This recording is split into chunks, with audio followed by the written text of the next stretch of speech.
Welcome back, everybody. Welcome. Welcome to the 10th episode of the Spotter Stand, where we're coming here after Watkins Glen. Watkins Glen. Another road course, second road course of the year. But before we get into everything, of course, give a shout out. Yeah, give a shout out to Black Dirt Racing Co., our partners here on the Spotter Stand. Check them out. Follow them on Instagram. Lots of sim racing. They do, like I said, or like I've said before, they do leagues on ovals. They do GT3 leagues. They do all kinds of sim racing and are part of my league as well. So shout out to them. Shouts out. Follow them on Instagram and give them a check. Them a follow. Yeah. Check out the merch in the store. Buy something. Hoodie, shirt. Yep. Rep them. Black Dirt. Black Dirt Racing Co. And also, if you aren't already, I don't know why, give us a follow on Twitch. Live every Monday at 7 p.m. Eastern. That's right. If we're not sick or out of town. That's right. Which unfortunately has happened a couple times. Thank you. But yeah, it's kind of this sickness has been going around. Yeah. I felt bad last week. My mom said she had the same thing and the cough was lingering afterwards. Dang. Had someone at work get it too. I don't know what it was, but wasn't great. Not the new virus or whatever that's going around overseas. Not yet. Yeah, hasn't made it over here, hopefully. But, we don't need another one of those. No. But yeah, give us a follow on Twitch. Every Monday, 7 p.m. Eastern. Everything is uploaded to YouTube the next day on the VOD. Give us a subscribe there. Cost you nothing. Cost you nothing. Hit the subscribe button. Exactly. Come on. And then also live podcasts go live on Spotify and Apple Podcasts as well. Wherever you get them. Heck yeah. So, a road course. Road course. Man. Yeah. Before we get into the dominance. Yeah. The absolute dominance. Absolute we won't spoil it, but I'm sure if anyone knows NASCAR over the past 3 years, you pretty much know who won. You know who won. Not a surprise whatsoever. Yeah, not a surprise. But first, truck race. Honestly, the trucks were pretty fun to watch. That race was, in my opinion, that and the O'Reilly race were way more exciting than the Cup Series race. Truck race. It was they had a couple Cup drivers in there. The entire Spire team ran it. It was Chastain, Hossam. The entire Trackhouse team ran it. It was Chastain, SVG, and Zilich. Okay. So first time I think I've seen SVG in a truck. I don't think any. Definitely a different beast. He was not. He was up at the front a little bit, but he was never really the dominant that he was that he is in the Cup. Zilich was up there the whole time, but the biggest surprise to me, Brent Cruz, he was running away. He drove out to like a 4 or 5 second lead on everybody in the first stage. He was just driving away with the thing, but he gets shuffled back after pit stops and restarts, and I can't remember where he wound up finishing. I'll pull that up real quick where he wound up finishing, but I mean the kid's 18 years old. It's ridiculous what he's able to do at this age already. Let's pull that up. So, yeah, Brent Cruz wound up seventh. But, yeah, he won the first stage. Unfortunately, didn't get any stage 2 points because I think he flipped it. But, yeah, led 19 laps. Led the second most laps in the race. Zilich, of course, led the most laps. Yeah. But as you can see here, SVG didn't lead a lap. Didn't lead a lap. So, in third. To still finish his third, but he wasn't his dominant. He had to learn the truck. I mean, they drive completely differently than those Cup cars. Yeah. But the late race restart winds up getting it for Caden Honeycutt. Gets his first career win in the Truck Series. Mm-hmm. I mean, he deserves it. He was top 4 in points last year with no wins. And then this year he finished second last week at Texas at his home track. Almost to Hosabar. He almost got him. But I'm happy for him. I've actually raced with Caden on iRacing before, and he drove away. he won the race. There's a reason he's in the trucks and we're not. Right. So, but he deserves it. He's having a great year. He's in the 11 truck now that Corey Heim ran last year. Yeah. But so, I mean, bringing that truck back to victory. Yeah, and I think that puts him first in points too. The truck points are way closer than any of the other two series. Yeah. Yeah. Caden's in the lead by 29 points now. So nice. Okay. Less than a win. That's some stage points. Well, also you got to think that the Truck Series has had a lot of Cup drivers join in this year and running multiple races. So whether or not the wins are there for all the truck drivers, like there's been how many races now? It doesn't say what race this is, but there's only been of the full-time truck drivers. There's only been 5 wins, and there's been more than 5 races. We know the Hosabar won one of them, but Honeycutt's looking strong. So looking strong, man. Congratulations to him on his first win. First win. And a complete surprise to him. He's like, man, if you watch his interview afterwards, he's like, I just won at Watkins Glen. I had like no idea that I was going to get my first win at a road course. And then what does he do after the race on the front stretch? Shotguns a beer. Shotguns a beer after his burnout. They said, you know what? Just go out there and have fun with these celebrations, okay? Yeah, they're getting a lot. Let's just go out there. You're already done racing. You're done driving. Go he was done for the weekend. He doesn't run in any of the other series except for ARCA, which he also won. He won the Watkins Glen ARCA race as well. So back to back. So he gets 2 wins on the weekend for what he was doing. Good. Did they race on Saturday? The ARCA race Saturday. No, the ARCA race Friday morning. I want to say because the truck race was Friday afternoon. It was Friday afternoon. It started at like 5. I got a text on my phone. Maybe I think that's why I didn't watch it. Yeah, it was like 4:30 or 5. Yeah, I got a text and it was like the race is starting. I'm like, I'm still at work. Yeah. It was I mean, Watkins, they don't have lights, so they got to start all these races earlier. It's a road course. Usually they don't have lights like that. So all these races definitely started during the day. This is a different time of year that usually Watkins Glen weekend is happening as well. So they were worried about the weather, of the temperatures, whether or not it was going to be raining, which it did actually rain, I think, Saturday morning. They canceled O'Reilly qualifying. So it did rain that. It was muddy. It was cold Friday, Saturday, and then the Cup race, it was a breezy 60 degrees. It wound up being a beautiful day on Sunday. But they were worried about that, and they did announce that they moved it. Like Saturday, I think they announced, we're going back to the September next year in the chase. So Watkins Glen officially will be back in the chase next year to put a road course in there because they had none this year. Worldwide's Gateway. Gateway. So I think so. What? What's the road course in the? No, the road course. The only 2 road courses left this year are San Diego and Sonoma. That's it. You only got 2 more, and they're back to back. Coming in like a month, I want to say. Worldwide Technology Raceway. Yeah, Gateway's not it's an O. Gateway. It's a flat O. With a name like that, I always think. Yeah, you think it's okay. It's a weird O. Worldwide I hate Technology Raceway. Like, come on. But yeah, truck race. Caden Honeycutt gets a win. Exciting race. Lots of trucks getting off the track. You kind of got a preview of what would happen for the weekend when a truck or an O'Reilly or a car got off the track into the grass, tearing it up. With all the rain, all the grass was just mud. Yeah, mud. And it wasn't like, oh, I'm just gonna drive over this grass real quick. It's I'm hitting this grass and my bumper's catching and taking off. So multiple times it happened, more than once in the truck race where cars were catching just the fender on the grass and it would just rip it off. And then same thing in the O'Reilly race, and in the O'Reilly race, which we can move on to that, the Sheldon Creed in the bus stop. I heard he took some flight. Oh, he was playing Rocket League. There was a soccer ball in front of him. Nice. He hit that grass and literally did this. It looked like he was setting up for a shot. Did not end well for him after that. But O'Reilly race, we'll pull that up real quick.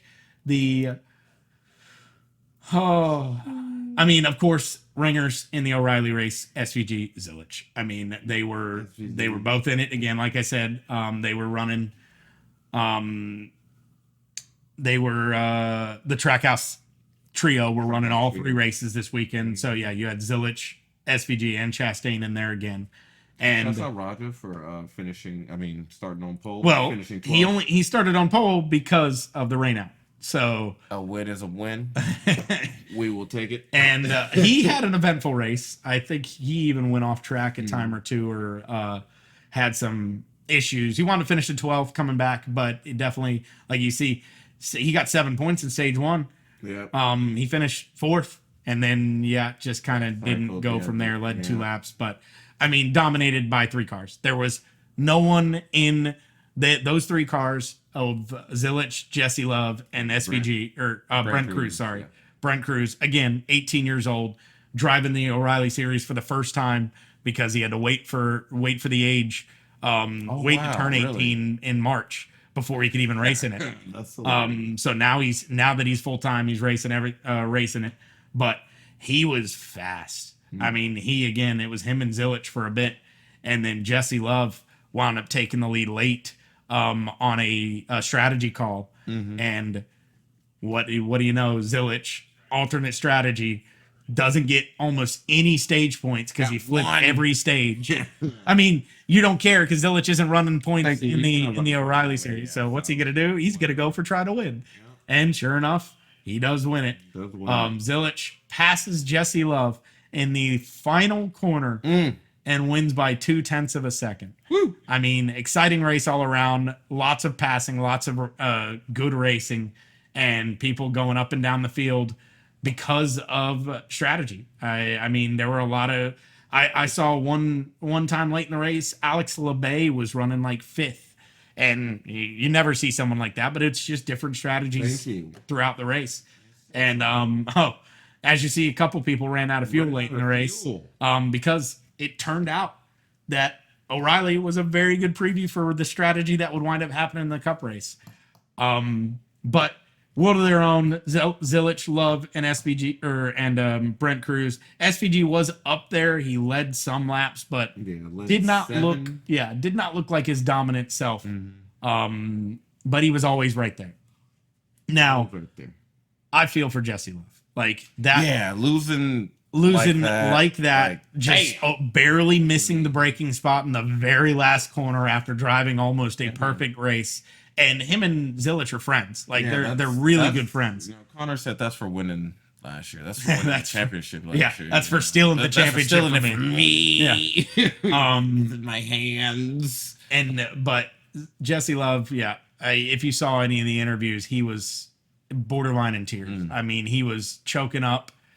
It was heartbreaking. I mean, that's a race that'll sit with you for a bit. Sit with you for a bit, yeah. I think it's gonna show his back, it's gonna, depending on how he does over the next couple weeks, it's gonna show his maturity level. Yeah, true. On whether or not he can bounce back from this. After something like this. I think he can. I know I know it's definitely tough on him. I know he works hard and and he'll be in a Cup car at some point. He is shown most definitely. Yeah. I think he definitely will. And hey, you know, grand scheme of things, at least somebody with no points. Yeah, someone that isn't in the point standing. Not in the point standing is the one that wins the race. The one that wins. And you're second. So take those and grind it on out. 48 points, just so you know. But he did finish second in the race in points to Brent Cruz. Brent Cruz actually got lots of stage points.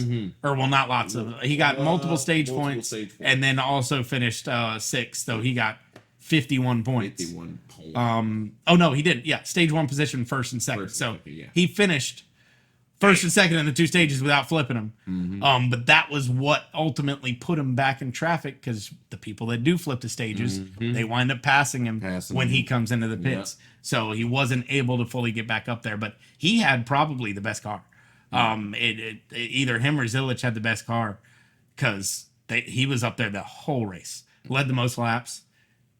I mean, just for an 18-year-old like that, is this Zilich 2.0? Nice. I mean, hey, man, we'll see. But he's already, what I've heard is he is the next. He's the one in line that they're setting up to take over the 11 when Denny leaves. So he is a Toyota driver. He's a Toyota development driver. He has he drives not for Gibbs in the O'Reilly series. I don't know if Gibbs actually has an official. I don't think they actually have an official team. They just have. Yeah, they don't have an official team anymore. Just the affiliate. Yeah, just the affiliate. So, but being a Toyota development driver, being as young as he is, with Denny supposedly retiring after next year. We'll see. We'll see. Yeah, we really will. Get a title up under you, maybe, or I mean, but how do you walk away if you're running this good? I don't know. How do you? Yeah, you're right. If if in the next 2 years you're not running this good, say he drops off the face of the earth, drops off a cliff in performance either later this year or next year, calls. Because he has said multiple times he wants to go out on top. Not where he's scrapping together top 10 finishes, top 15, then that's a good day. Yeah. Like Kyle Busch. He doesn't want to go out like Kyle Busch. I don't blame him. Hey man, if you can still go out on top, then go out on top.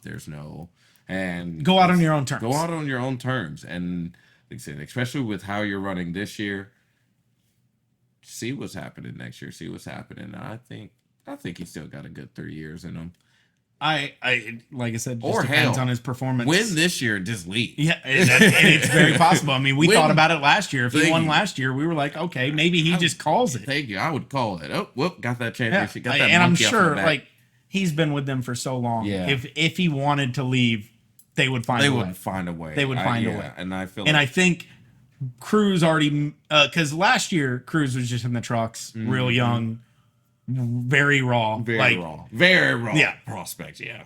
If Denny had decided to, if he had one and decided to leave, what is their succession plan? Yeah. They didn't, I don't think, really have one. They probably would have just thrown someone in the car just to fill the spot for a year or two. When you throw money. Yeah. At a high value free agent. But there weren't any last year as well. Damn. He's with 2311 right now. You talking about Corey Haim?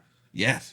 So you throw money at Corey Haim. It's possible that they would have been like, screw this. This seat just became available. Here you go, Corey. You got you already riding in the 11, baby. Go ahead and take it over. You know? Just come to the 11 in the cup. Thank you. Yeah. So you throw money at that and then just, go through the growing pains and just go. Because, we all know Corey Haim's going to be a Sunday driver. It just depends on for who. For who? It depends on for who and what car.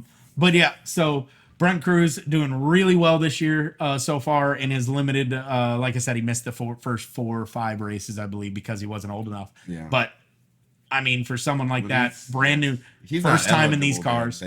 Would he still technically be eligible for the chase? I believe, I'd have to look into that, but I believe he can get a waiver for it. Okay. Because he is, his points are in this series. Okay. So it's not like he's just racing the series to get experience. Mm-hmm. His points count in this series.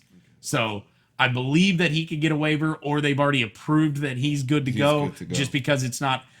Also, his birthday's super early in the season. It's March, so it's only been 2. I actually think I remember them talking about this on Door Bumper Clear, where he is not eligible right now, but they wouldn't be surprised if he gets a waiver. A waiver. Yeah. So, that's a rule that it's an outdated rule in my opinion for everyone. We've talked about it before.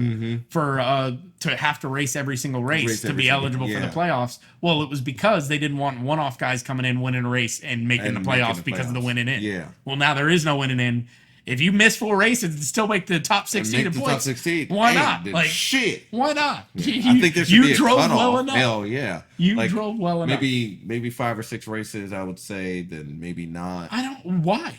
Yeah. If you go out and if you race 10 races and win all 10 and have enough points to make the playoffs, okay. Why not? I guess. I guess. That's my opinion. The argument of people being then what? It's just with this new system, it is so hard to make the playoffs. True. When you have races that you're not getting points for. Yeah. So if you, in my opinion, if you race well enough to make that cutoff and you missed races, power to you. Right. They should have done better in the races you were in. True. You're right. If you're performing well in the races that you're getting points. Yeah. I'm giving hey man, I don't give a shit. Yeah. You're right. So I think it needs to be revisited, that rule. But either way, O'Reilly series, like Zilich wins the race. Jesse Love second. Taylor Gray winds up third. Ross Chastain fourth. Brandon Jones, Brent Cruz, Parker Retzlaff. Again, another top 10 finish for a one-car team with 28 employees. Yeah. They have almost no one on that team. and he's just putting together good finishes. Well, whereas, and also Retzloff has bounced around a little bit, so this is kind of a good sign that maybe he can solidify himself. Yeah, maybe so. Allgaier was up there for a little bit. He I think started second, ran around he finished third and fourth in the first two stages. Just got shuffled back late. Unfortunately for him, still a top 10 finish. He's still top 10. So and with those stage points, I mean, he still gets 42 points. Yeah, like he is easily. Oh yeah, he's like 100 points up, 155. He's 155 points up on Sheldon Creed because, like we spoke of before, Sheldon Creed went to the grass and busted his car up. So he did not have a good race. Didn't have a good race. Jesse Love closed the gap on there. Yeah. Only 6 points out of second now, but I mean, I can't see anyone beating Allgaier. Yeah. I really don't. Cruz is already in the 11. Yeah, starts 9. He missed 4 races, and he's already above the cutoff. Nice. So yeah, like I said, he's doing really well for the limited time that he has had. Mm-hmm. There's a hashtag there. I believe I can't remember what the hashtag is for, but regardless, excuse me. Yeah, Jelson Allgaier, 155 points up. I don't see anyone catching him. He would just have to have multiple DNFs. Multiple DNFs. Multiple bad lucks. Bad days. I don't see anybody and that Junior Motorsports team is just good. At how many points he has. Yeah. 5 stage wins, most in the series. 3 race wins, most in the series. 640 points through 13 races. That's ridiculous. It's insane what he's doing right now. I mean, I know him and Zilich both had kind of the championship stolen from them by Jesse Love by the last. I like you, so I like yeah. I have nothing. Stolen. They played the playoff system. Thank you. You played the playoff system, and they wound up coming away with it. Say it about the bald fraud of Logano. Hey, look, Lomar he played the playoff system. He played the system correctly. Thank you. Do that this year, then I don't know. Yeah, and so, but Allgaier just putting together an absolutely dominant stretch of races right now in the O'Reilly series. So shout out to him. Shout out to Zilich for getting this win. Honestly, a fun race to watch. That battle to the end where you're just watching Zilich slowly just chip away. Chip away, just man. Slowly chip away at Jesse just to get him on the last quarter. Hey. I mean, strategy-wise, you can't time that better. Yeah, you can't. Now, granted, Jesse Love had the position, probably had the spot as well, like held up as long as he didn't miss that corner, and he did. So, hindsight 2020, Jesse Love probably should have won this race. Yeah, but messed one time up. Little mistakes, man. Little mistakes add up. And he even said that in the interview. You could probably look back at it. 100 little tiny things that I could have done better, so that he wasn't there at the end anyway. But sure enough was, and Zilich comes away with the win for it. But yeah, great cough. Yeah, you can still hear it on me. But anyways, on to the Cup Series. Which overwhelming favorite coming in. Overwhelming favorite. SVG gets the pole too. I'm about to say, sat on pole. I mean, you knew coming in, it was as soon as he was getting the pole, you're just like, this is his race to win. Thank you. Car should have blown up and qualifying, because if he got the pole, it was wrapped. Yeah, it was just like, it's not even fair. You know what? You get the pole, start from the back. This is the only way we're getting a chance. Hell, the race also showed even if you put him in the back. Yeah. Doesn't matter. If you put him in the back, doesn't even matter, man. It didn't. It didn't. Now, the race wound up playing out not like anyone thought, other than the winner. The strategy, based on the timing of the Logano caution, just threw everything for a loop, because the fuel window was about, I think they said, anywhere from 32 to 36 laps. And they went green with 36 to go. So they knew, kind of put them in that way. They knew that, okay, there's a possibility that a lot of people can't make it here, but some people are going to try and stretch this all the way to the end. Exactly. But earlier on in the race, I mean, it gets away. SVG just dominates the first stage. He winds up. I think doesn't he flip it? He flips it, but Boss wins he did. Yeah, he did not get stage points in the first stage. His teammate. Well, it was Chastain that won it. His teammate stayed out to get the stage points, win the stage, and then the 3 Penske cars, I believe. Yeah. Or well, at least 2 of them. I'd have to go back. It was Cindric and Logano. I want to say Blaney was up there. Blaney was somewhere up there because they all had similar strategy. Yeah. Let's look real quick at the stage results. Pulling at the Glen. Yeah. Chastain won the stage. Second was Logano. Yep. Logano. And then third was Blaney. So it was Blaney and then Cindric. It was all three. Okay. So that's what I thought. So it was Logano, Blaney, Cindric, second, third, fourth.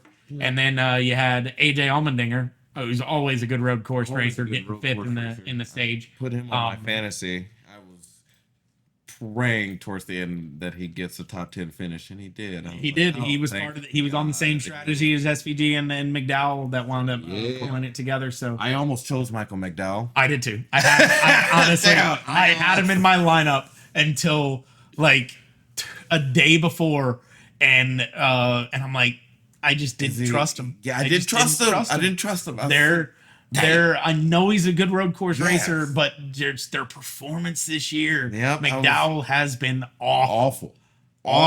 And he started second. Yeah, he started second. That was the reason that I was like, okay, well, maybe he actually is going to be fast. And then I just didn't trust him. You had Gibbs, SVG, yes, Allmendinger, Hocevar. That's who I replaced him. I said, maybe Hocevar might surprise me. I didn't trust Hocevar. I do not trust Hocevar road courses. He just the way Hocevar drives, the aggressive nature. Yeah, he puts himself in too many bad spots. Yeah, and isn't good at the tire management that some of the other road course guys are. So, and tires definitely came into play at Watkins Glen. They knew that coming into practice. What happened in practice where it was cold and the tires shredded. They said after about 15 laps, it was a 4-second drop off, something like that. It was not that much in the race. It wound up being about a 3. Yeah. Because you saw at the end of the race, SVG's running 113s to catch up, and the leaders are running 116. Yeah, 116. Now, they were doing that a little bit by saving fuel, and I think they were able to squeak off some maybe high 115s. So but the drop off was around 3 seconds. Yeah. And even in the banked corners, you saw so much tire marble up out of the groove. And so, even SVG in the interview before the race said that you get up into those marbles and you're done for 3 laps until those marbles come off the tires. And sure enough, Larson caught the marbles. Yeah. Keselowski caught the marbles. Christopher Bell caught the marbles. And you saw them instantly drop like a stone. Yeah. I mean, it was insane how out of control the car was after you got into the marbles. Dude, Larson, you saw him weaving on the straightaway. I love that they at least captured that. They did. That was crazy of how he's just like... Yeah, he just whipping the wheel back and forth, trying to scrape those marbles off. And it was... but that was a big thing. It was huge. And it wound up... tires mattered a lot. And sure enough, you saw it with the strategy as well. The alternate tire strategies, some people running long, some people choosing to pit and make the last run shorter. And then just driving through the field. Now, granted, in my opinion, until SVG pitted, this race was boring. It was a uneventful, boring race. Very little passing. Yeah. I mean, these cars just... with the aero dependency, downforce, diffuser, and everything, you run in a straight line. Now, road courses are always like that anyway. There is one line to run. Really, the only time you get and set up runs are the fact that you get a better run out of the corner, down a straightaway, set up a pass in the next turn. That's really the only get better exits and dive bomb. That's kind of the only way to pass, especially in these cars. Yeah. And you saw multiple times where that happened in turn 1.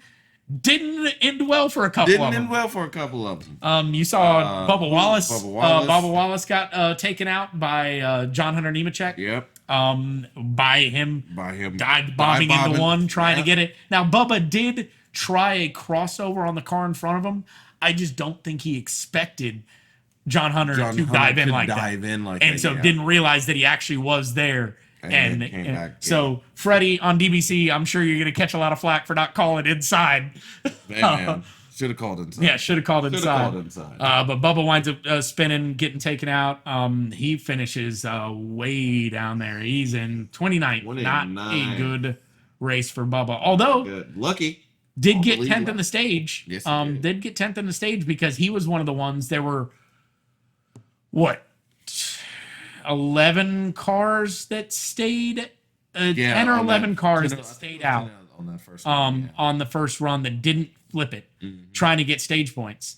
And Bubba was one of them. And actually, Bubba wound up, because I think the main one was McDowell. Yeah, the main McDowell stayed out and didn't get stage points in that second stage because of that. And everyone was like, oh, well, that strategy didn't work at all for McDowell. There's only 11 cars that have to pit. He's going to drop to 28th or something on these pit stops.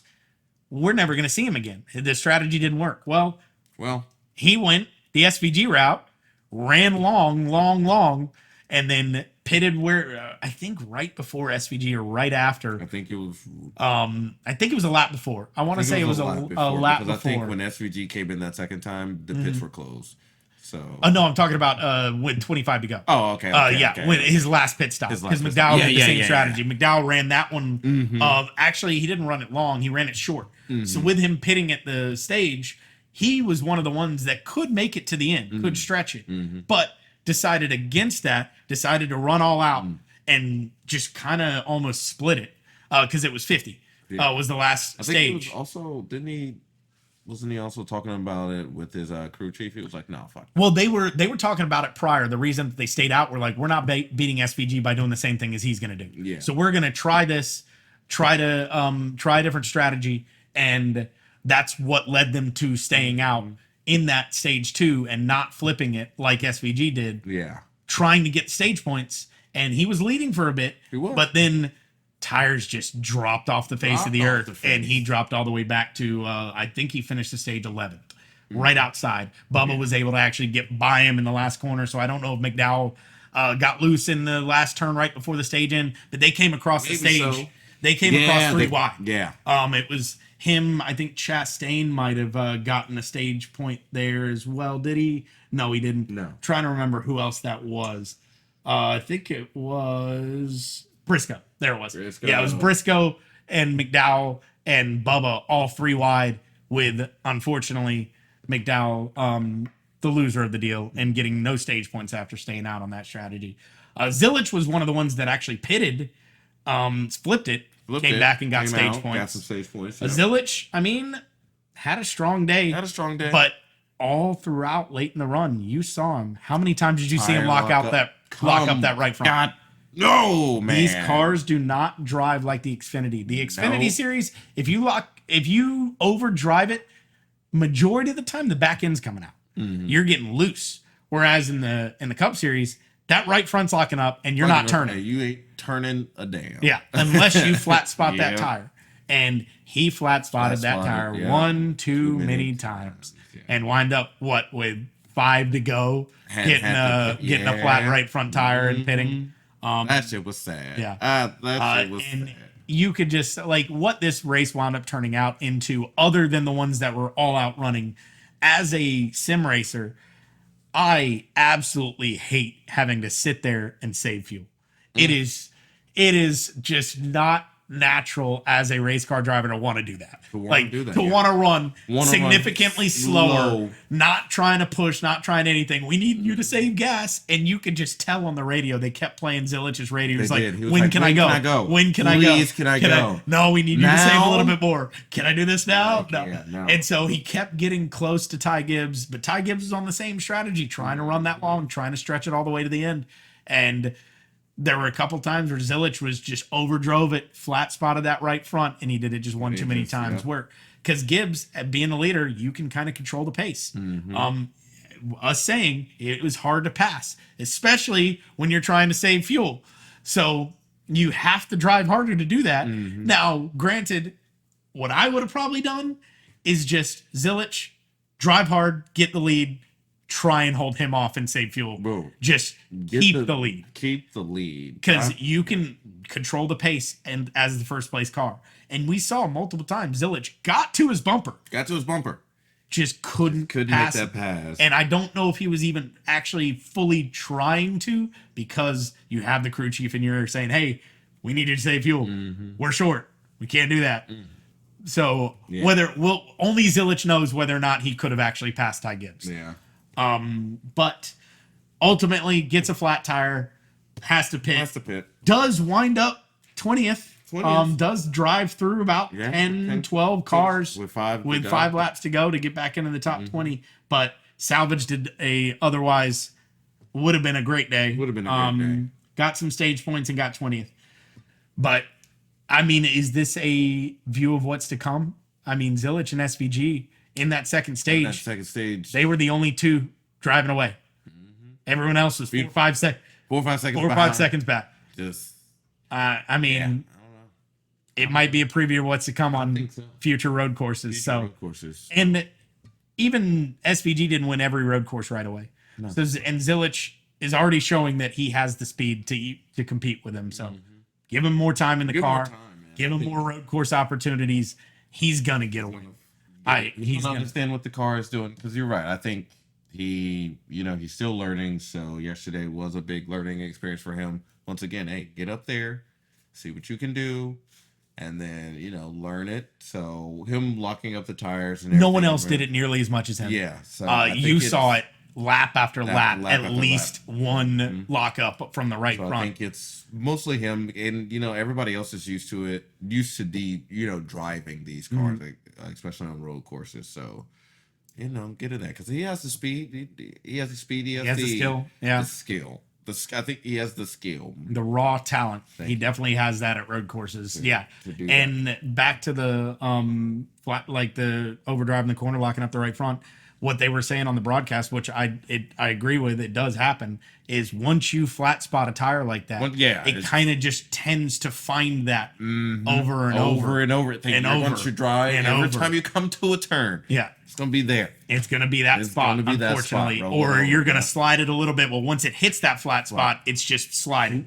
So, yeah. It's definitely a learning curve with these cars. They, like I said, and we've said many times before, they drive completely differently than the other two series. And which I like it. Sometimes I don't. I think that road courses are becoming a very one-dimensional, boring race. In my opinion, we had the couple runs of really of not necessarily great races, but great finishes at them early in the 2018 to 2021, that range. But they've been boring for the most part. These cars don't work well on one lane tracks because of the aero. You just can't get runs. You can't get runs. They're not you got guys like SVG out there too. Well, SVG is the best at saving tires, the best at not overdriving at all, and just not making mistakes. How many did you ever see him lock up? Nope. Not a single time. Not a single time. He didn't mess up. Never felt like the guy was perfect behind there. And even said he drove one of his best races ever. Yeah. And sure enough, it showed. He pitted with 25 to go on that alternate strategy, just splitting the last stage in half. And dropped what to 28th? 28. I think it was 28th to 30th. Yeah. 30 seconds back from the leader. And in 18 laps, took the lead. We were all wondering whether or not he would even get back in the front. And he winds up taking the lead and winning by 7 seconds. winning by 7 seconds after they told Ty, "Hey, you can Yeah, you can go now. You can go now." Oh, you are going. Oh, okay. I have no tires left. Oops. Oh, I mean, you just saw late in the runs, they couldn't put the pedal down anymore. Yeah. The back end was just whipping out every time that they put the throttle down. And so, I mean, that's just huge. If you have drive off the corner, like I said, that's the only way you're passing. And if you have no drive, and the other guy does, you're getting passed. You're getting passed. And sure enough, SVG passes 27 or so cars to come back and win the race. Absolutely dominant. 7 seconds. I mean, just look at the laps led. 74. 74 out of 74 laps led. Yeah. Chase Briscoe, second. No, is that Ty? No, that's Ty. McDowell got second because he was on the same SVG strategy, pitted right around lap 20 with 25, 26 to go. And then did the same thing. If SVG wasn't in here, we'd be talking about McDowell's drive of passing everybody the same thing. It was. But unfortunately, overshadowed by the cheat code himself on road courses. Mr. Cheat Code himself. That is a good one. Ty Gibbs coming. He led 17. He led 17 laps because the alternate strategy, him and Zilich, first and second for a while. But ultimately, he doesn't flat spot the tire. He doesn't get a flat tire. The strategy works to his advantage, and he gets a top 3 finish. Because otherwise, I don't think he was maybe in 10th to 12th before then. Yeah. I think he did crack the top 10 a little bit. Like he got third in the second stage, but that was because he didn't flip it. Yeah, he didn't. So flip it. He just yeah, and then he pitted at that stage and then ran long. It ran. Hey, good on him. I know those tires was hollering by the end of that last bit. Yeah, he was able to hold on. You saw him holding on. He was able to hold on. I mean, to it. They don't show the intervals right here for us, but I know that it was 7 seconds back to him, and then it was probably another 5 seconds back to Gibbs at the time of the end. So it was a minute. It was a minute. They had a significant difference on that interval. But Chase Briscoe gets a good finish, gets some stage points, winds up coming back and finishing 4th on the same strategy. Really, you wind up seeing most of the people that were on the same strategy as SVG, it worked out better for them. So held. Other than Ty Gibbs, because he was just already up there and had a quick car. So do you just copy SVG all the time? You're never going to beat him that way. I guess you're right. It's the same thing that McDowell's crew chief was saying. We're not going to beat him doing the same thing. We have to do something different. Gotta do something different. I guess you're right, yeah. But also, like the timing of a caution, if a caution comes out there, SVG probably wins anyway. Although he would have less laps to do it if a caution comes out. But at the same time, everyone else is going to be pitting, and now he's cycling to the front. It was really a no-lose situation for him, as long as he had the ability to get back to the front no matter what. Hey, if you can get to the front, you got it, man. And speaking of cautions, we only had 2 cautions for cause? 2 cautions for cause, I believe. Maybe even only 1. Cautions for cautions. No, it was oh yeah. It was 2. Well, it was 1 for cause, 1 for debris. Oh yeah, for the freaking tent. The tent. That point. Which, okay, Fox decides, oh yeah, we'll catch the tent flying around. We'll get plenty of footage of the tent flying around. Of the tent. Of that freaking tent getting picked up by a dust tornado in the infield and just put onto the track. Funny. And so that causes one of the cautions, which that I think ended one of the stages, right? That was debris at 24. No, it was right before. So that was what. So a lot of people used that as the stage flip. As the stage flip pit stop. Was that debris one. But Fox, I mean, I don't know how many times I could say this. Like, the broadcast is terrible. I mean, terrible. Look at we cannot wait. We're now counting down the days to Prime. Counting down the days until Prime is then broadcasting again. Because at this point, we can't get anything. We can't get any footage. There's no...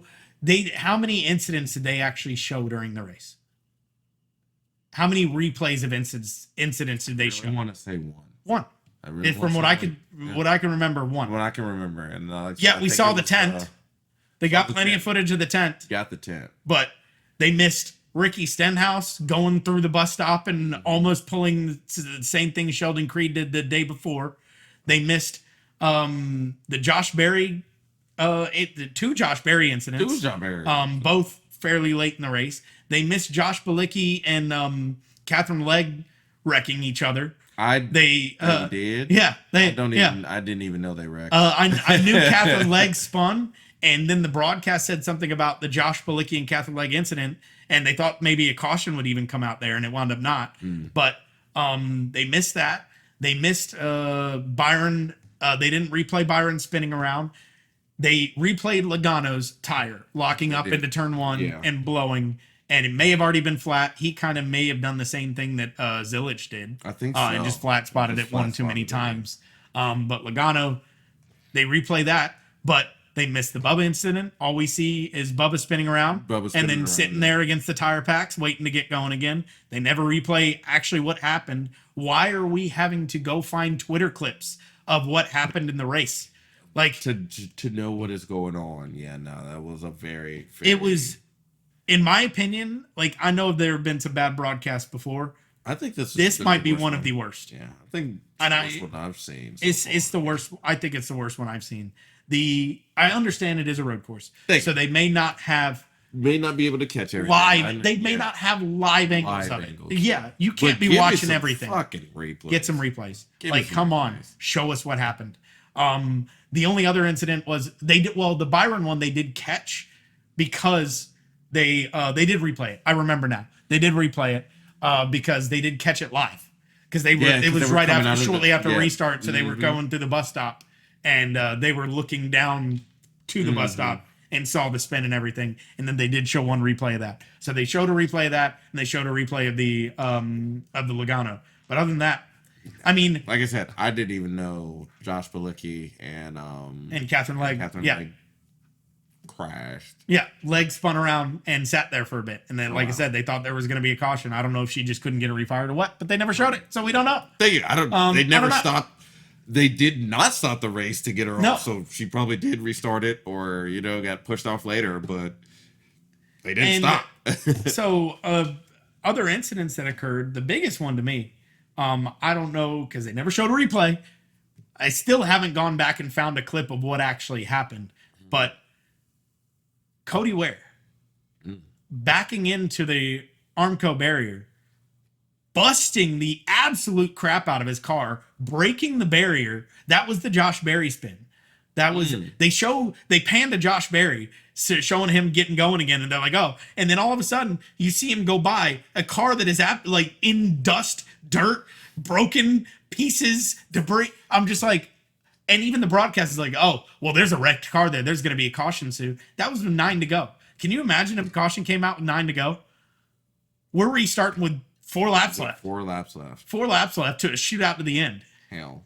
And SVG trapped in traffic because he hadn't gotten all the way back up there. Well, I think he had gotten back up to 4th. Yeah, but by 9. Because I know by lap, I think 7 to go was when he took the lead. Yeah. So he was very close already. He was very close. But I mean, I understand NASCAR's on road courses, they're usually a lot more lenient as long as the car is not broken down trapped in a barrier, sitting on the track somewhere, not able to go, and there's no debris, that they're usually just like, no caution. Yeah, if you can get off, keep going. Get them off. Yeah. If they can get it backfired and keep going and go. Now, Cody Ware did get it backfired. But then 4 laps later, they show his car coming out of the pits, and it's like broken, like complete, like dropping debris and everything. They're like, yeah, well, I think he spun around again because of all the damage, and they showed him again.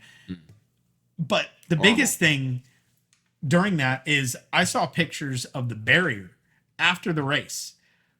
It was destroyed. Yeah. Oh. The guardrail was completely broken. Pushed up. Yeah, if anyone happens, no idea. Yeah, if anyone happens to wreck and hit that again, they're going over the guardrail.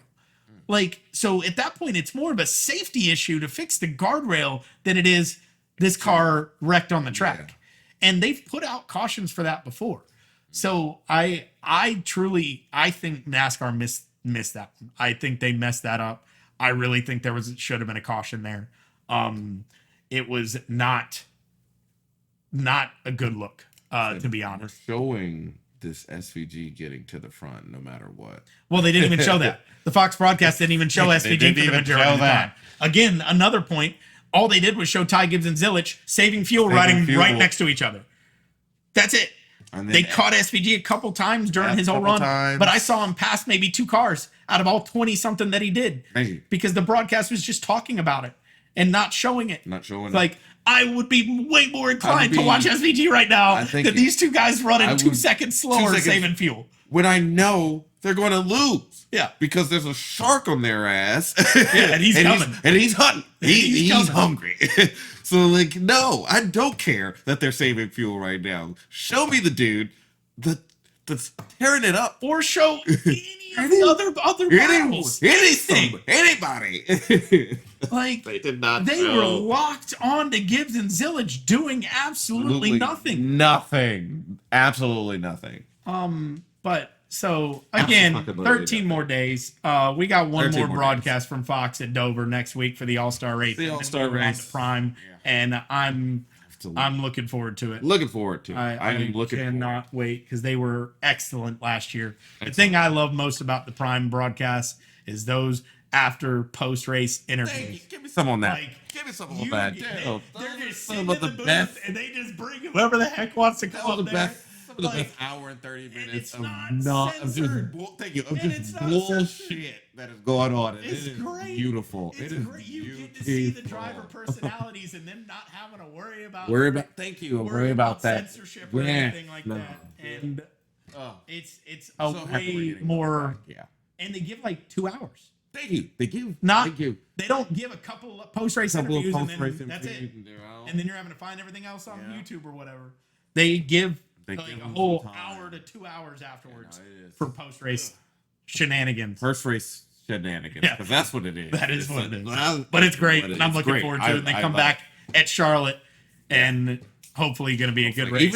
Even the pre-race ceremonies, because they're not locked down to TV constraints. They don't have a window that they have to get this in. So they're just like, hey, we're on 2 hours. We got 2 hours for the race. Go out there. Yeah. When the race starts. Yeah. Be done by then. way more enjoyable broadcast from Prime. One other thing I wanted to touch on. Well, first, we did mention Logano already. Logano now, he got stage points and then winds up getting a flat tire and ripping the entire front left axle. Not axle, but I think he broke a rotor. I think he broke something, because you can see the whole tire came off. That's what the debris. Officially, the caution was for debris because the tire carcass rolled off onto the straightaway. But then he's also going into the last turn, and you see pieces of something come off. Yeah. And so I don't know if he broke a rotor because the rim is literally just on the ground.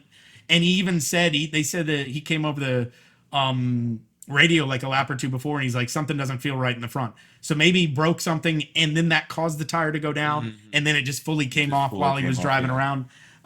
Who knows? But terrible finish, dead last. Terrible. Cannot back-to-back weeks of crashing out, pretty much. Not good for his title series, or even playoff. What's the points looking like? We'll take a look at it here in a second. I'll get to that. The other thing I wanted to touch on is Hendrick. Hendrick Motorsports has a Watkins Glen problem. This is not a single driver problem, because they literally finished 23rd, 24th, 25th, and then if Byron hadn't spun, he was right around there too. He wasn't doing anything. No, he wasn't. He wasn't doing anything either. They literally finished right in the same spot, meaning all 3 cars were doing the same thing. And all 3 cars were doing nothing. Which was a bunch of nothing. Chase Elliott, the road course guy who had been very good previously here, absolutely even said in the interview, he was on the Dale Jr. Download this week, last year, the Watkins Glen race was probably their worst race of the year. Just all around. I don't think they finished absolutely terribly. I think they finished very similar to what they did in this race, but just nowhere to be found the entire race.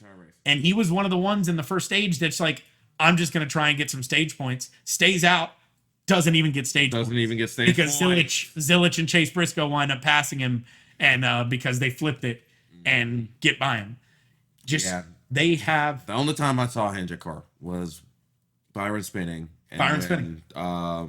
Larson got his tires caught in the marbles. He was trying to clean off the tires. And when Kyle, that's the only time I never saw Chase Elliott on the broadcast. I never saw Chase Elliott on the broadcast. Literally, just looking on the score. Oh, I'm just like, there he is, way back there, 32nd, 31st, doing a bunch of nothing. And I'm looking at the lap times, and I'm like, I don't even look for Denny on road courses. Denny got into the top 10 at one point. He did. And then he was on the save fuel strategy and wound up dropping getting passed by all the guys that and just finished in 16. Yeah. But even he on the podcast today said it was a good day. Wasn't a great day, but a good day because he's not a road course guy. Not anymore. Even though 25, but I'll take the Watkins 16. Glen is probably his best road course. He has won there before. He has started on the pole in the next gen here before, but just has not put that together. It's almost like he did that with a new car because everyone's on the same level and everyone's learning, and he's usually pretty good. He's learned pretty fast. He's a quick learner and he's very determined. So he probably put in a lot of work trying to get it better, and now everyone's caught up, and now he's just like, well, I don't know what to do anymore. If I don't DNF, we'll take it. It's a good day. It's a good day if we finish in the top 20. If we finish in the top 20, I don't give a shit. But yeah, Hendrick winds up absolutely terrible day for all of them. Yet Chase Elliott still third in points because Blaney got caught up in the Byron incident. I don't know how he was able to continue. I don't know smacked how. Byron. Even finishing 11th. Yeah, almost got the top. Smacked Byron. Smacked the shit out of him. Like he had heavy right front damage. Yeah. I'm like, oh, he's got a pit. He's good. Nope. He's still out there. Still driving. Still solid. And so salvages a day that I thought was done after that to 11th. But other than, and Blaney didn't have a great day. Denny didn't have a great day. So really, the only one that did have a great day was goddamn Tyler Reddick. Again. Fifth place. Stop being good everywhere. Stop being good everywhere. Fifth place. It's not fair. He started gets 15. another top 5. Gets another top 5. Was in contention for the lead multiple times. He didn't actually lead a lap, but he was in second in SVG in that last stage, or in the second stage before they flipped it. Before they flipped it, he was up there. He finished third, stage 2. Yeah. Third. Yeah, I see. Okay. But yet another good points day opens up the points lead for him, and it's just going to be really hard. It's going to be almost impossible. Blow that man's tires up. Someone needs to pull that car into R&D every single week until they figure out what they're doing. Until they figure out what the heck they're doing. Heck yeah, hell, if I'm Bubba, what are you doing on the car? What are you doing? Can I have some? Thank you. Can I have some? Hell, give Riley 10%. Honorable mention though. Shouts out Austin Dillon, Kyle Busch. That's what I was about to say. RCR, what a day! What a day for RCR. Finishes. Not only top 10 finishes, they were in the top 10 in the second stage too. They finished what, 4th and 5th? 4th and Austin Dillon 4th and Kyle Busch 5th. Yeah, 4th and 5th in stage 2. I mean, stage points. 2 top 10 finishes. First top 10 finish for either one of them this year. No. Kyle Busch has a top 10. Remember, he had a top 10. Where did they go before Texas? When he shoved what's his name out the road, when he could have had the top 10 at Texas, he had a top 10 the week before. Oh yeah, because it would have been back to back. It was Talladega. Yeah, Talladega. He finished 10th at Talladega. We'll Forgot about that. Yes. Yep. So his second top 10 of the year. Austin Dillon's first top 10 of the year.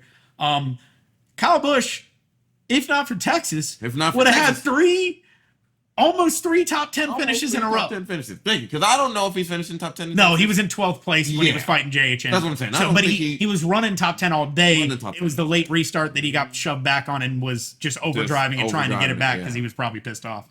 But also pissed off at JHN. Now, there were multiple times that in this race, I saw Kyle Busch and JHN neck and neck. Like literally in front behind each other. I'm like, smelling it. It's a road course. I love that. Dude, I love NASCAR. NASCAR, you won't be by somebody.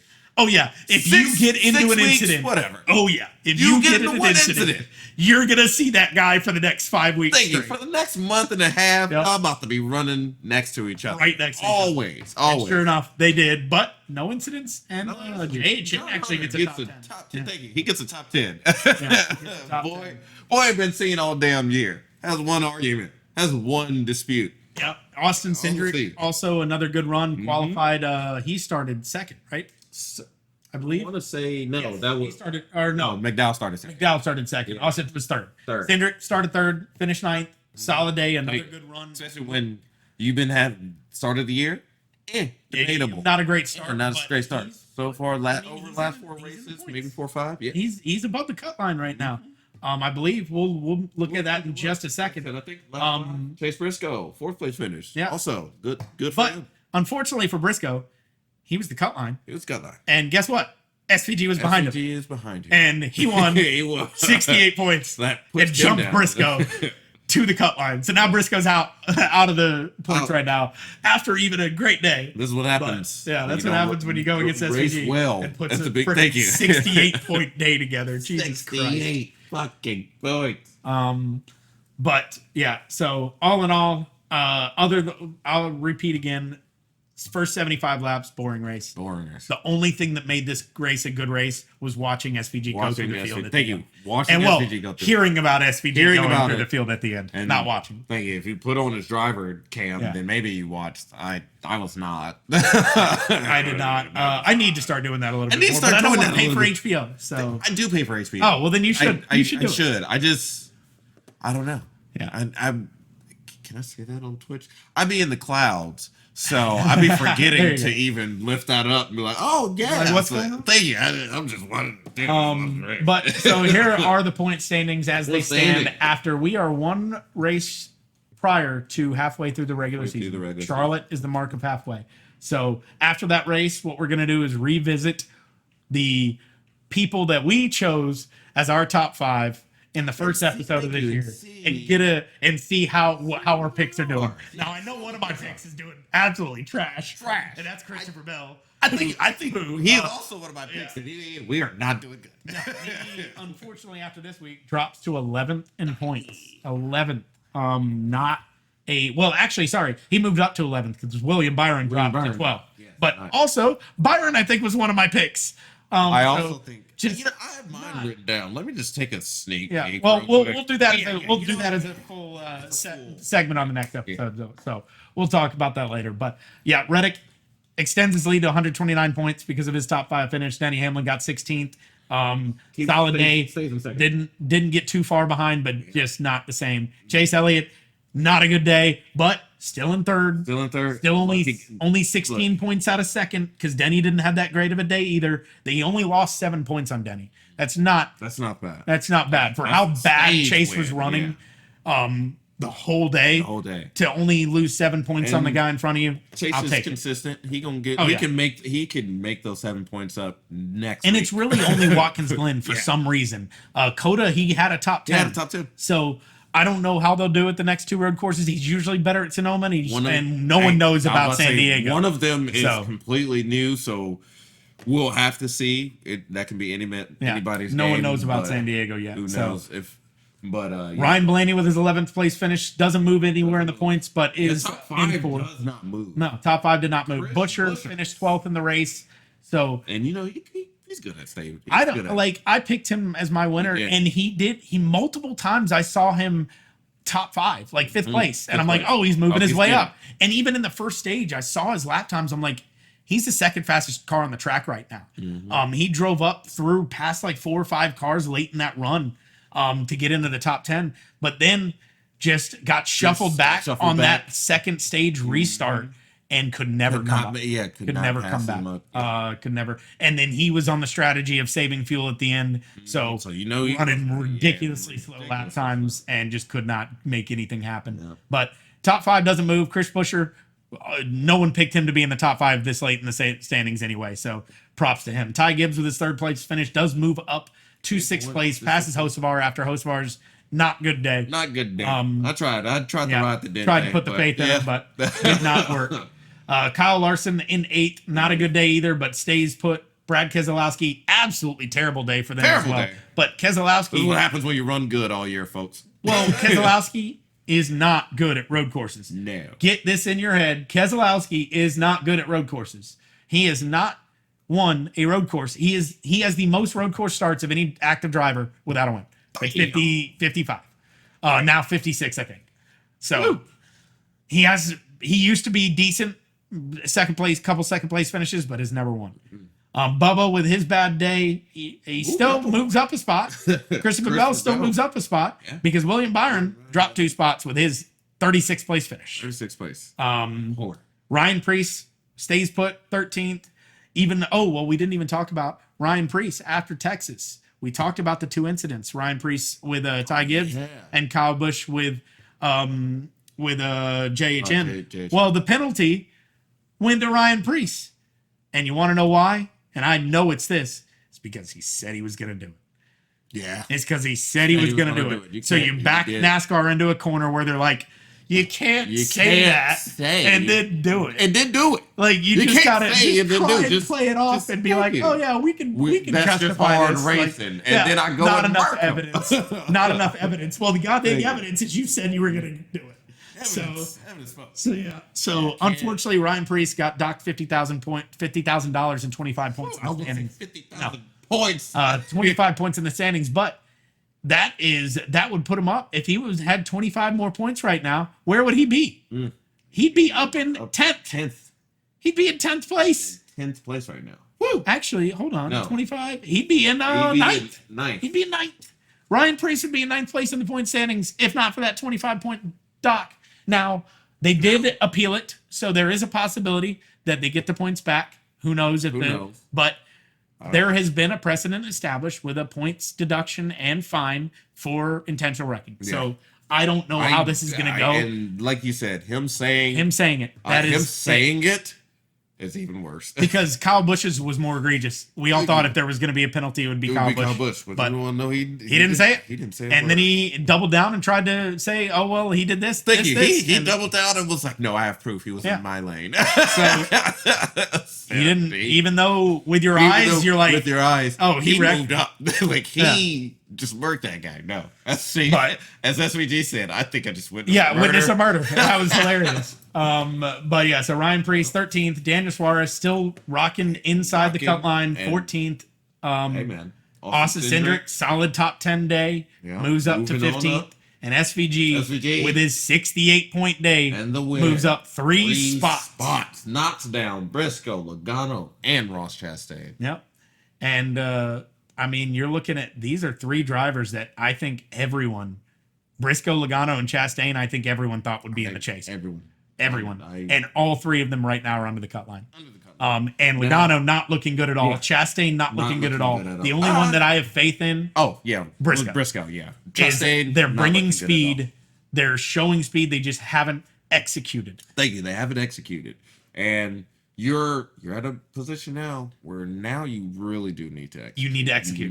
You're getting halfway. You're getting to the point where points are going to be hard to come by. Although I will say, look at the point difference from 8th all the way to 17th.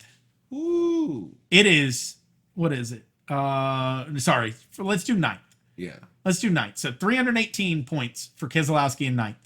And Briscoe is at 277 in 17th. That is 18, 23. That is 41 points. 41 points. That is 41 points separating 8 drivers.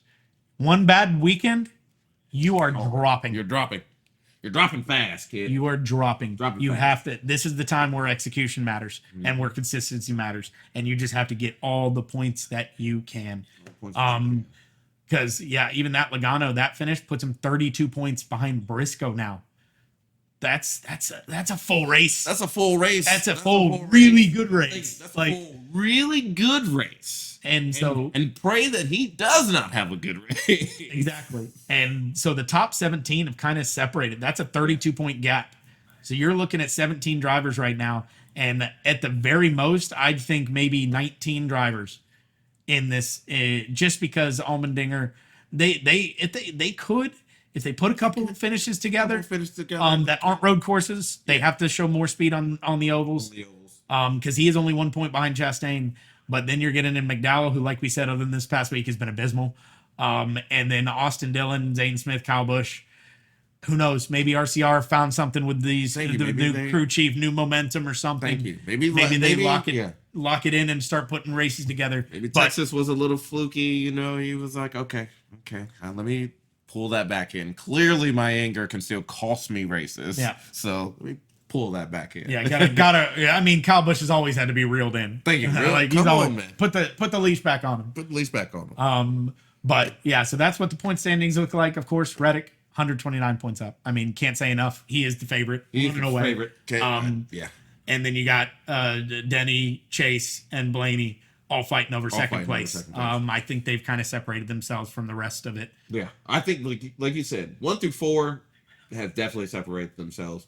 Buscher's not shown the speed to win. Yeah, that I think Ty they need will, to be able to move up. Mm-hmm. And so I think that's probably about where that's about Buscher's peak. Yeah, that's about Buscher's peak. I don't think he's getting higher. I think peak 5, the under 8. Yeah. Yeah. So, I don't think he's going to drop too far. Yeah, setting himself up good. I mean, he's like 80 points ahead of ninth. Mm-hmm. Like so. Yeah, you got to cushion. Yeah, and RFK's been running well this year. You aren't running terrible. They've been the best 14. You've been the best 14. I mean, look again this week. Other than Cindric and Blaney were solid 9th and 11th, but Logano again. Another almost DNF. Yeah. Can't have those. Can't be having those.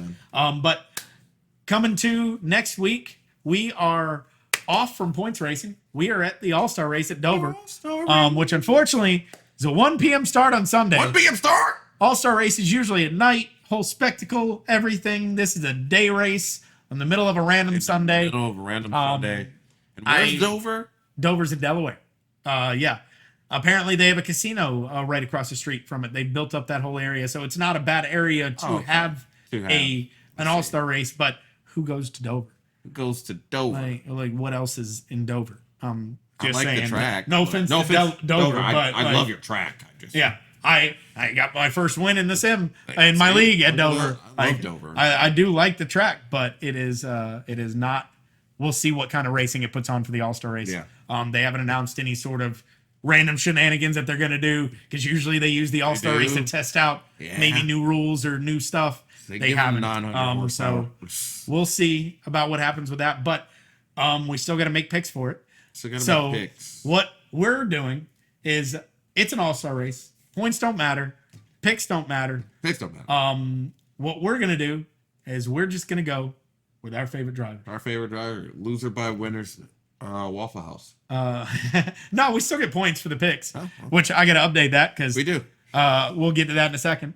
Well, actually, you got SVG. I had Buscher. Buscher showed some speed, but did not pull it off. SVG does, of course, in dominating fashion. You do. SVG, if I needed a win, buddy, it was this. You do get your 2 points. So it is now 9-6 in the season standings. But with us going to Dover, like we said, we're not going to look at averages. We're not going to do it that way. We're just going to open it up. We are going to go with, I'm going with Chase Elliott, and he's going with Denny Hamlin. Great track for both of them. Honestly, it's a good time. Time. I think they've won the last two. I think Chase.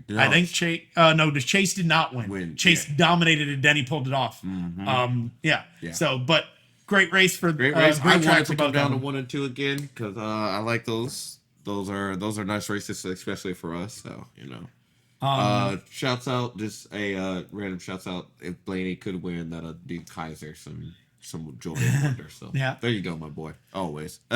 But so going it over, we'll see how the All-Star race plays out. But other than that, I think that about wraps it up. After the Watkins Glen weekend. So can't wait till next week. Heading into Dover, and then we head into Charlotte. And the start of the Prime broadcast.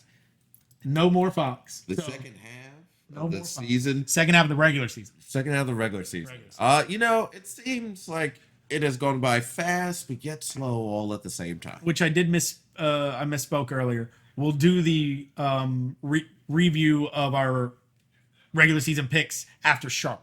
Yeah. Because that'll be the halfway point. Yeah, that'll be the 13. Halfway point, yeah. I forgot next week's not a points race, so we'll do it after Charlotte. So 2 weeks, we'll do that. But yeah, that about wraps it up. Give a shout out to the partners in crime, Black Dirt Racing Co. Thank you guys for the support. Go follow them on Instagram, Black Dirt Racing Co. on Instagram, and check out their website and store as well. Follow us on our Sim Racing League. You can find links to that on their Instagram for sure. Drop us a follow at Twitch. Don't forget, it's free. Helps us out. Please every do. Monday, 7 p.m. Monday. Eastern. And for the foreseeable future. Yeah. We shall see. As long as I don't die from this cough. Thank you from this cough. Also, YouTube VOD will be up tomorrow. Check us out on there. Subscribe. Cost you nothing. Helps us out as well. And check us out on both Spotify and Apple Podcasts. But until next week. Hell yeah. Till next week. Go Chase. All-Star race. Go Diddy. Let's go. We'll see you guys next week. See ya. Bye.